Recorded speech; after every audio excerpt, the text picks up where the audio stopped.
Alright, so when we talk about electricity, there's a lot of terms that get thrown around, and they can become really confusing, especially because you're going to have to use these terms all throughout your life, and it's good and important to know what they mean and why they're there, especially wattage. There are terms like amperage, resistance, voltage, wattage, and they all seem like dubious ideas in our head, and then sometimes it's hard to figure out the difference between one and another. And honestly, when I was initially trying to write this lecture, I felt like I had trouble understanding it myself. I took a college class that talked specifically about these elements, and I never felt like I fully understood until I studied for what I'm about to tell you. So hopefully I can give you an example that kind of makes some sort of intuition as to what's going on here. Here's the way we can think about it. Let's look at this hose. Let's think about the electrons that run through a wire kind of run through a wire in the same way that water or water molecules flow through a hose.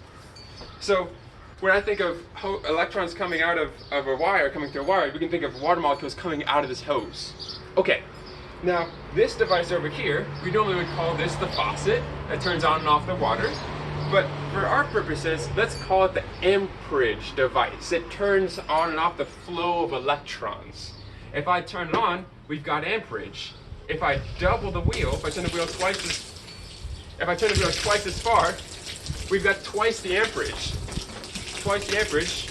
If I reduce it in half, we get half the amperage. This is my amperage control device. So what is amperage? Well, you can kind of think of it in terms of water going into a bucket. How many buckets can I fill per minute? With a low amperage, I have very few buckets I can fill a minute. With a high amperage, shaking around the thing.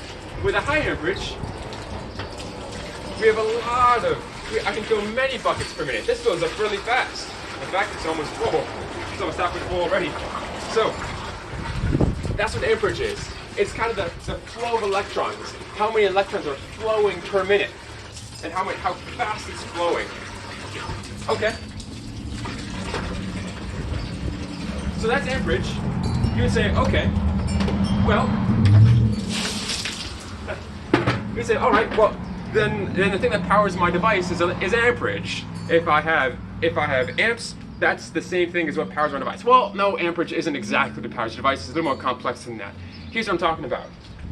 So, if we have amperage, there's something else that can control the flow of electrons a little bit. Let's say it's not just how much water comes out of the device. Sometimes what matters is how fast it comes out of the device. See, I can make the water come out very slowly, and without changing the amperage, I can put my thumb over it and make the water come out very fast. It can just shoot out of the faucet. Same thing with electrons. Electrons can be shooting out of a wire. This is what we call voltage. How fast it's spurting out of the hose. This shooting out. This is the voltage of a circuit or of any wire. Okay. Now, in order to get this voltage, the voltage that I'm causing. There's another part that kind of causes the voltage. That other part that causes the voltage is resistance. The resistance is how much I kind of impede the flow of the water. If I put my thumb over it, I'm kind of preventing the water from coming out. But you can see that when it finally does come out, it comes out super fast because it's trying so hard to get out. We got to get the same amount of water out in a less amount of time because we have the same amperage, we have the same amount of water going out the pipe. If we keep the same amount of water going out of the pipe, when I try to stop the water from coming out, it'll come out super fast because it needs to get a lot out really in a small amount of space. Okay, so that's interesting. If I have more resistance on this hose, if I resist the water more, it'll have a higher voltage. Or in other words, if I double the resistance, I double the pressure, I double the voltage.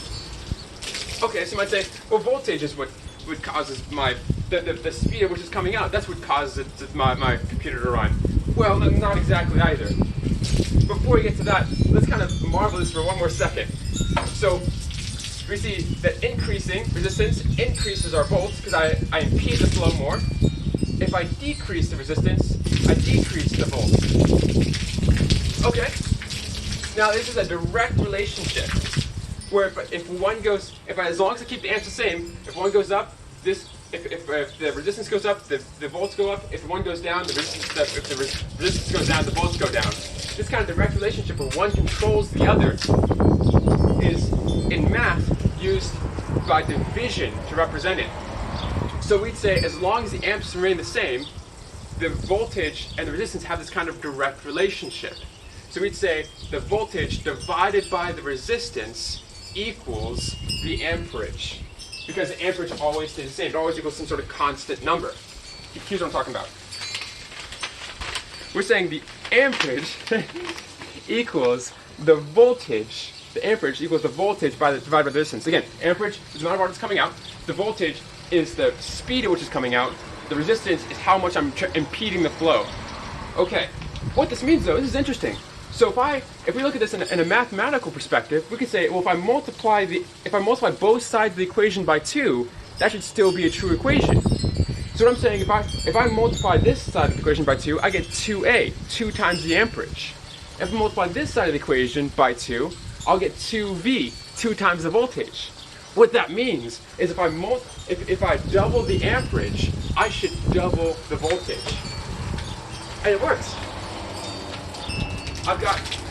If I have low amperage, that's the wrong direction. If I have low amperage, I get a certain amount of voltage. It comes out pretty slowly, it doesn't have a lot of oomph behind it. But if I increase the amperage, it has a much higher voltage. It goes out much further. So the amperage, Ohm's law is also saying, this law of this relationship between amperage and voltage and resistance also says that if I increase the amperage, I increase the voltage naturally. Naturally, the amperage and the voltage increase each other, as long as the resistance stays the same.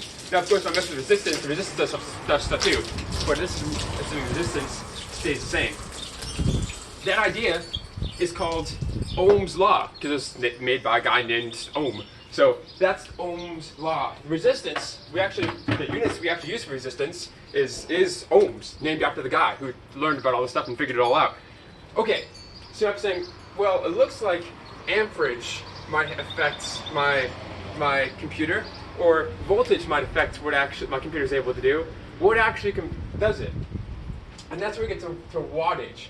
Wattage is like the actual oomph, the actual movement that makes it, what it can actually do.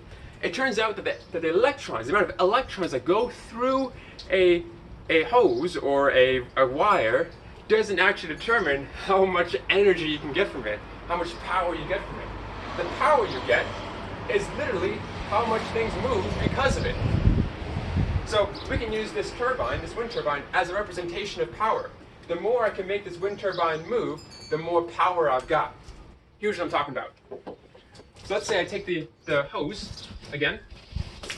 If I have a low amperage, well, thanks, you're going to screw up my example. If I have a low amperage, I can move the wind turbine a little bit. See, it's a little bit. I can move it a reasonable amount, but it's mostly a little bit. If I have a high amperage, you would say I can move the wind turbine a lot more. And so you say, okay, well, amperage is what determines power. You would think, okay, well, amperage is what determines power then. Well, not quite, because there's something, of course, amperage does have a definite effect. The more amperage I have, the more power I have. But you can think voltage also has a factor too. If I have low voltage, it'll move one amount. Won't stop that. If I have high voltage, it'll move much faster. I think this is really cool. So high voltage will also give you more power. I hope you can see what this means. What this means is that I don't have to have a lot of electrons to have a lot of power. If I have a high enough voltage, I can accommodate for a lower amount of electrons.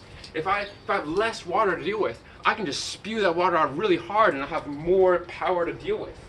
And remember, how do we get more power? Or how do we get